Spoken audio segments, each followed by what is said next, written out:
जय हिंद दोस्तों। बरेली हिंसा का मास्टरमाइंड तौकीर रजा जेल से निकलने के लिए मन्नतें मांग रहा है, अपनी जिंदगी की भीख मांग रहा है। अदालत ने चौंकाने वाला धक्का दिया है।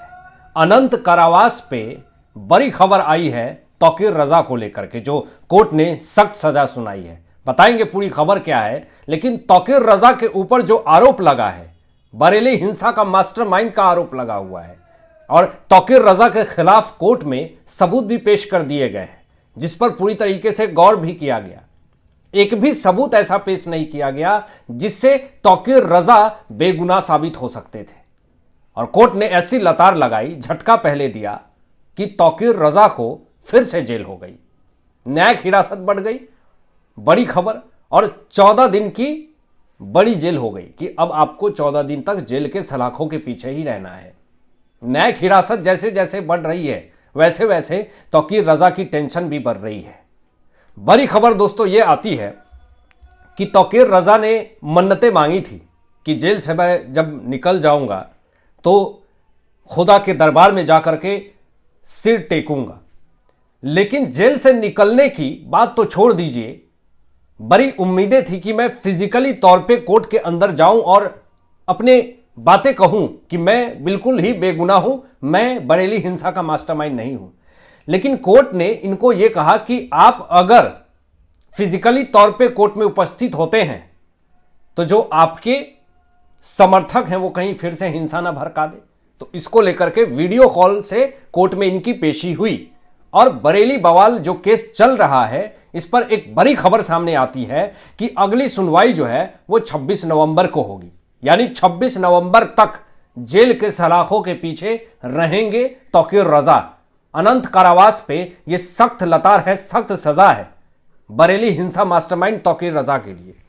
इन्होंने उम्मीद की थी कि इस बार जमानत तो मिल ही जाएगी, लेकिन जमानत का दूर दूर तक कोई भी रास्ता, कोई भी मंजिल नहीं दिख रहा है। बड़ी खबर यह भी आती है कि जब कोर्ट में सुनवाई चल रही थी, तौकीर रजा के समर्थन में जब इनके वकील दलीलें दे रहे थे और जज साहब जब दलीलें सुन रहे थे, लेकिन तौकीर रजा के खिलाफ जो जो सबूत पेश किए गए, कोर्ट ने मुख्य आरोपी माना है, मेन मास्टरमाइंड माना है तौकीर रजा को। अब आप खुद ये अनुमान लगा सकते हैं कि जब कोर्ट ही मुख्य आरोपी मान रही है तौकीर रजा को, बरेली हिंसा का मास्टरमाइंड मान रही है, तो फिर जमानत मिलने का कोई भी सवाल ही पैदा नहीं होता है। और जब सबूत सामने पेश किए गए और सबूतों को देखा गया तो उसी वक्त कोर्ट ने जमानत नहीं दी। अब आप इसी से अंदाजा लगा लीजिए कि 26 सितंबर से जेल के सलाखों के पीछे है तौकीर रजा, और उसके बाद से जमानत के लिए न जाने कितनी बार इन्होंने याचिका डाल दी, मन्नतें मांगी, लेकिन एक बार भी जमानत नहीं मिला। न्यायिक हिरासत बढ़ ही रही है लेकिन जमानत नहीं मिल रहा है। और इसीलिए सोशल मीडिया पे ये खबरें, ये कयास लगाई जा रही है कि अनंत कारावास हो चुका है तौकीर रजा को, ये जेल से नहीं निकलने वाले हैं। और कुछ लोगों को ये लगता है कि अब जो है वो जेल के सलाखों से बाहर आ जाएंगे। तो उनकी जानकारी के लिए मैं आपको बता दूं, जो बड़ी खबर सामने आ रही है कि पुलिस जो है बरेली हिंसा मामले में अभी भी जांच कर रही है, अभी भी सबूत इकट्ठे कर रही है, और वो सारे सबूत कोर्ट के अंदर पेश किए जा रहे हैं। मतलब कि एक सबूत इनके खिलाफ मिलते नहीं है कि 10 सबूत और तैयार हो जाते हैं तौकीर रजा के खिलाफ।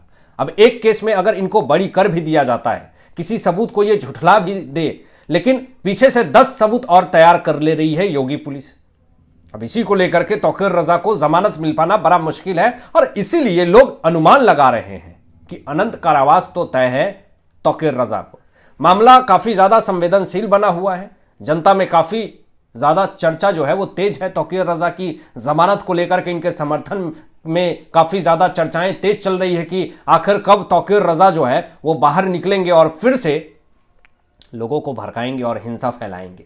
तौकीर रजा की जमानत खारिज हो जाती है, यह भी बड़ी खबर सामने आती है। और इसमें दोस्तों 5 अन्य आरोपी भी शामिल हैं, उनकी भी जमानत याचिका पूरी तरीके से खारिज हो जाती है। इनके साथ साथ जितने भी लोग शामिल थे वो भी जेल के सलाखों से निकलने के लिए जमानत याचिका डाल रहे हैं। लेकिन जमानत याचिका पे सुनवाई तो छोड़ दीजिए, सीधा टेबल पे आता है याचिका और उसको खारिज कर देती है कोर्ट। बरेली हिंसा मामला अभी भी जारी है, कोर्ट ने सबूतों पे गौर किया है और पुलिस पर हमले का आरोप है, यानी कि पुलिस के ऊपर तौकीर रजा के समर्थकों ने हमला किया जिसमें भारी नुकसान हुई, सरकारी संपत्ति को नुकसान हुआ। अब इसकी जवाबदेही कौन देगा? तौकीर रजा देंगे? जितना नुकसान हुआ उसकी भरपाई तौकीर रजा करेंगे? और जो जो सबूत पेश किए गए हैं, कोर्ट ने उन सबूतों पे गौर किया है और गौर करके एक बड़ी सख्त कार्रवाई के निर्णय आ सकते हैं। आपको बता दें कि यह पूरा मामला दोस्तों आई लव मोहम्मद पोस्टर विवाद से शुरू हुआ था और 26 सितंबर से ही तनाव जो है वो शुरू है। धार्मिक नेताओं ने पूरी तरीके से प्रदर्शन किया जिस कारण से यह पूरा विवाद खड़ा हुआ और अदालत ने जो याचिका लगाई गई जमानत को लेकर के, जो तौकीर रजा हैं, तुरंत सुनते ही उनको अस्वीकार कर दिया। अब इसी से आप अंदाजा लगा सकते हैं कि आने वाले समय में तौकीर रजा के लिए कितनी बड़ी समस्याएं उत्पन्न होगी। मतलब कि हिंसा फैलाना बम विस्फोटक पदार्थों का भी एक बड़ा ही कारण बन चुका है। अभी आप रेड फोर्ट ब्लास्ट केस मामले में आप देख लीजिए कि किस तरीके से शाहीन शहीद, जो कि डॉक्टर बताई जाती हैं, लखनऊ से इनको दबोचा गया। जब इनके पिताश्री से पूछा गया कि आपकी बेटी का नाम लाल किला मेट्रो ब्लास्ट मामले में आ रहा है, क्या कहेंगे? तो मैं कुछ नहीं बात करना चाहता, मैं इस पर कोई भी बात नहीं करना चाहता। लेकिन जैश ए मोहम्मद की गुर्गी बताई जा रही है महिला विंग की, डॉक्टर शाहीन शाहिद, और उसने खुलासा किया है कि 2 साल से मैं इस काम पे लगी हुई थी। 2 साल से विस्फोटक पदार्थ जो है वो आतंकवादियों से मिलकर के मैं इकट्ठे कर रही थी और 26 जनवरी को, जी हां दोस्तों, 26 जनवरी 2026 को लाल किले के अंदर, लाल किले पे बड़ा विस्फोट करने की साजिश चल रही थी। यह बड़ा खुलासा सामने आया है। और ये बम विस्फोटक जो है वो बड़े लेवल पे होता है, क्योंकि जहां पे विस्फोट हुआ है उससे कुछ ही दूरी पे 2900 किलो विस्फोटक पदार्थ मिले हैं। मतलब पूरी दिल्ली जो है वो दहल सकती थी। ये तो पैनिक माहौल हो गया जिस कारण से वो कार ब्लास्ट हो गया, नहीं तो एक बहुत बड़े हमले की साजिश थी। और आपको बता दूं, एक बड़ी खबर यह भी आती है कि केंद्र सरकार ने रेड फोर्ट ब्लास्ट मामले में इसको आतंकी घटना बताया है। इसको कोई घटना नहीं बताया, इसको आतंकी घटना बताया है। और इसके तार जो है वो सीधा पाकिस्तान से जोड़ रहे हैं। एक हिंसा फैलाया जाता है, उसको सख्त से सख्त सजा मिलती है तौकीर रजा को, बरेली हिंसा मामले में। लेकिन अब सवाल ये उठता है कि आखिर ऐसे हिंसा फैला करके और ना जाने कितने सारे लोग इस भारत देश में अशांति का माहौल पैदा करना चाहते हैं या फिर कर भी रहे हैं। अगर रेड फोर्ट ब्लास्ट केस मामले में अगर तार जोड़ी जाए तो बहुत सारे आरोपी मिलेंगे। और नरेंद्र मोदी जी ने तो ये भी कहा कि एक भी लोगों को नहीं छोड़ा जाएगा, सारे तार को जोड़े जा रहे हैं और उसमें जिनका भी नाम सामने आएगा उसको सख्त से सख्त सजा दी जाएगी, कोई नहीं बख्शा जाएगा। Amit Shah ji high command meeting कर रहे हैं और हाई लेवल मीटिंग में जो भी निर्णय आएंगे पाकिस्तानियों के लिए बड़ा नुकसानदेह होगा, बड़ी तकलीफ होगी। और ऐसी तकलीफ होगी कि दर्द तो होगा लेकिन अपनी दर्द को बयान नहीं कर पाएंगे। हालांकि आपकी क्या सोच है इन तमाम विषयों पर अपनी विचार व्यक्त कीजिएगा और मिलते हैं लेटेस्ट ब्रेकिंग एनालिसिस के बाद। तब तक अपना ध्यान रखें, ख्याल रखें। सत्यमेव जयते। जय हिंद।